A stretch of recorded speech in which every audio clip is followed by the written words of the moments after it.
welcome to episode 2, Stress Less and How to Beat the Burnout and Stay Cool.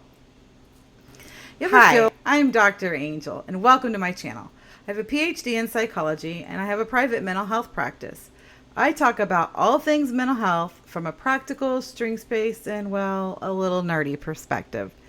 Today, we are talking all about stress. Why learning to manage it is the key to a happier, healthier life. We can't always control what goes on the outside of us, but we can control what goes on in the inside. And by that, I mean we're controlling our thoughts and our perspectives. The next tool I want to kind of talk about are some of those breathing techniques. This is the one where people are like, oh my gosh, we hear this all the time. Like, this is cliche, but no, it's not cliche because it has like some amazing science behind it. And the ones I'm talking about are like quick, simple things that we can do no matter where we are. And what's going on around us. And so people don't even have to know you're walking through one of these. You can go to the bathroom and sit in a bathroom stall for a minute and kind of give yourself, or walk into a hall or go get a drink from a water fountain. So I love the breathing techniques that are quick and simple for in those moments to kind of bring that system down. And so things like box breathing or 4-7-8 breathing, they really just help calm our nervous system. And so they're simple, they're effective, they kind of reduce that stress in the moment. Again, they're calming down our body and those excitatory hormones. It's helping us connect back into our higher order thinking parts of our brain, and it gives our body a break. And so when we think about like box breathing, it is exactly what you would think of when you think of a box. A box has 4 sides and all the sides are equal. And so think about box breathing. It's called box breathing because it has 4 steps and all the steps are equal. And so what we're going to do is we are going to breathe in, or we're going to inhale through our nose. We're going to breathe in through the count of 4. We're going to hold it for a count of 4. We're going to exhale out of our mouth for the count of 4. And then we're going to pause for 4. And then we're going to do that again. And we can repeat that several times, 2 or 3, 5, 6. And then that will help to bring that system down and help to calm those systems for us a little bit. And so it gives us a little bit of relaxation sometimes in the middle of some stuff going on around us.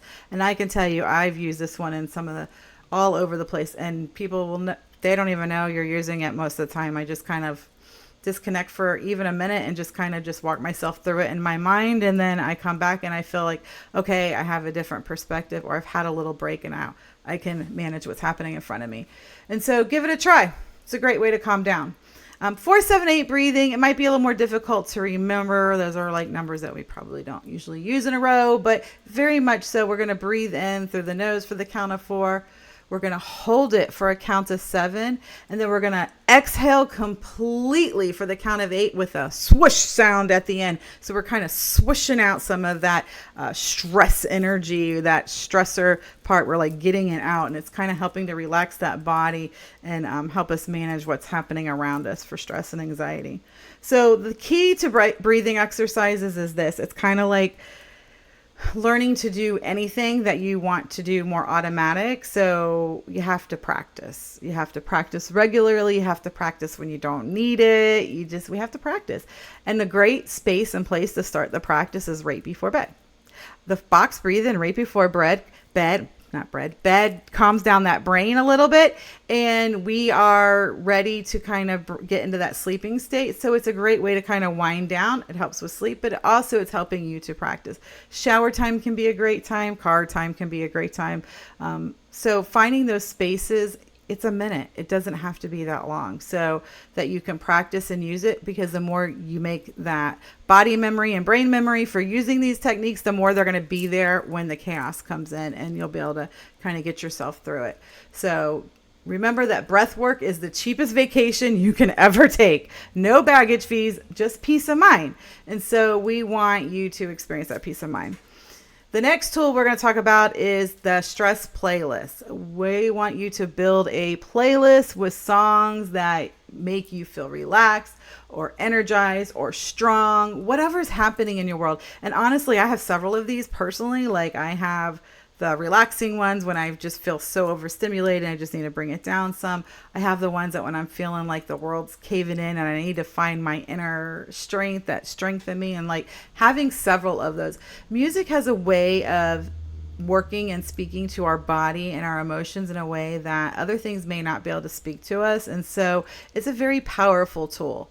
And so if we're looking for relaxation or inspiration or strength, we can find that through different types of music. And I love that we can just make those playlists and they're there. And so this is something that we do a little bit of work ahead of time. It's already there when we need it.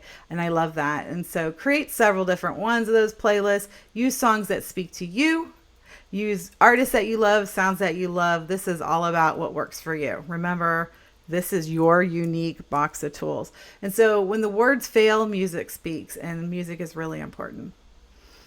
Then we have some of those 5 senses activities. So grounding exercises, anything that can kind of get us in the moment and kind of help to calm us down can be really helpful because it brings our brain back here instead of wherever it is wandering out in the future. And so things like just having a favorite candle or cup of hot tea or just anything that just kind of feels grounding and in the moment, taking a long shower. Like these are things that can kind of just help our brain take a few second break as well from all the thoughts that are happening. And that really, they anchor us a little bit. And so it takes our focus off of the intrusive thoughts that are telling us, oh my gosh, you won't believe it. The world's going to end. This is going to happen to you. You're going to fail. You'll never be this, or all the what ifs, you'll never, all those thoughts that creep in. The grounding exercises, the breathing exercises can really help us to manage that and to kind of take a small break from that.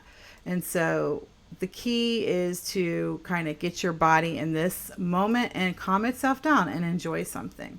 So we talk about the 5, 4, 3, 2, 1. It's something we can remember. It's any of it, like 5 things you can see, 4 things you feel, 3 things you hear, 2 things you smell, and 1 thing you can taste, or however it works for you. But that is all about focusing about what's in here.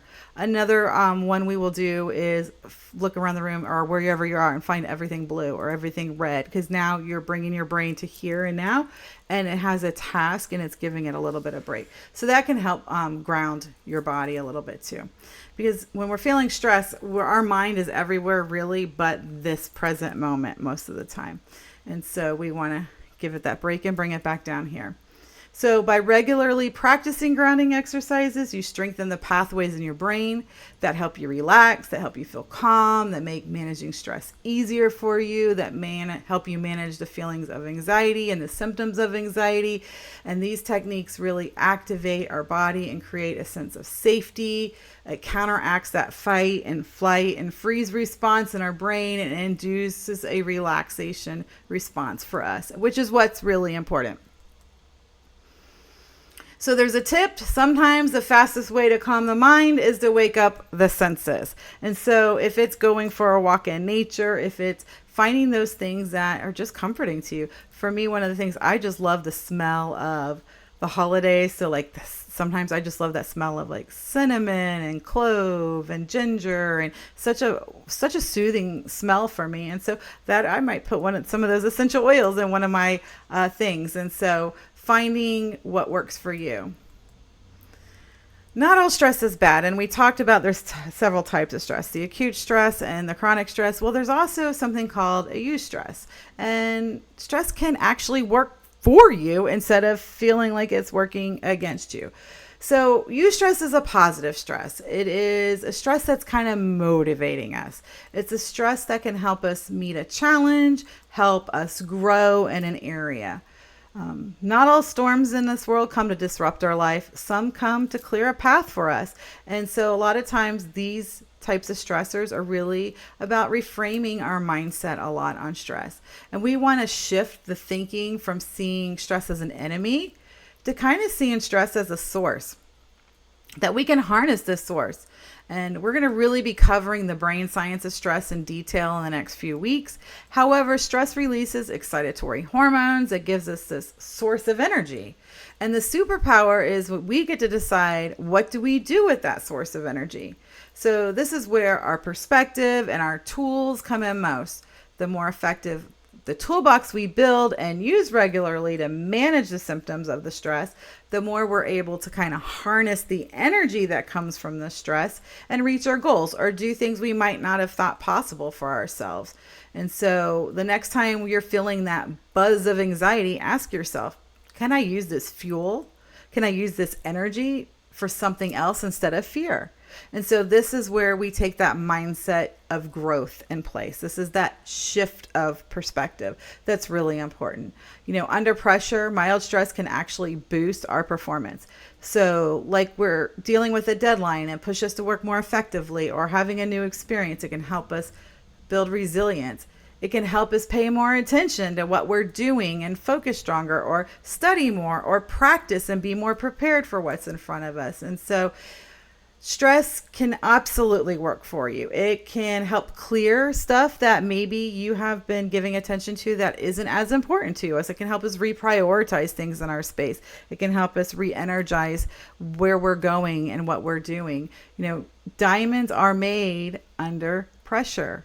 They aren't, and they're beautiful, and they're not made in the absence of pressure. And so we want to create a stress to strength plan.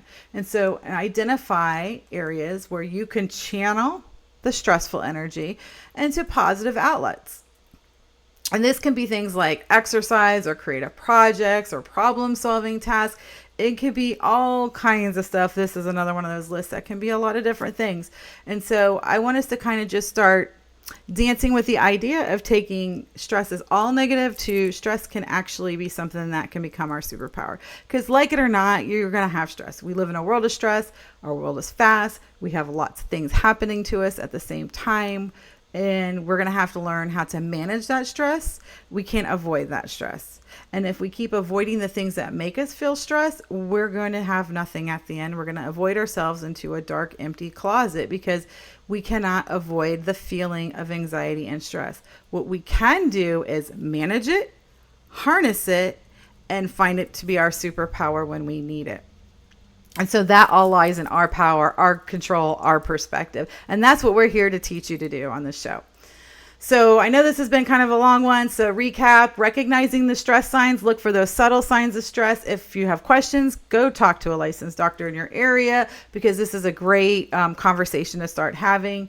Start making that stress toolbox. So find those strategies to de-stress and work on building it. And one of the things I love to do is use index cards. We pop little holes and we ring them. And so it's like a physical thing. I am very physical. I like having physical something to remind me. And it's like a little tool cards thing that we can take and have the tool. So when you're in the moment of stress, you're like, oh, I could do 5, 4, 3, 2, 1. And it's written out. You don't have to think about what that meant. Or I draw the box and do the box breathing.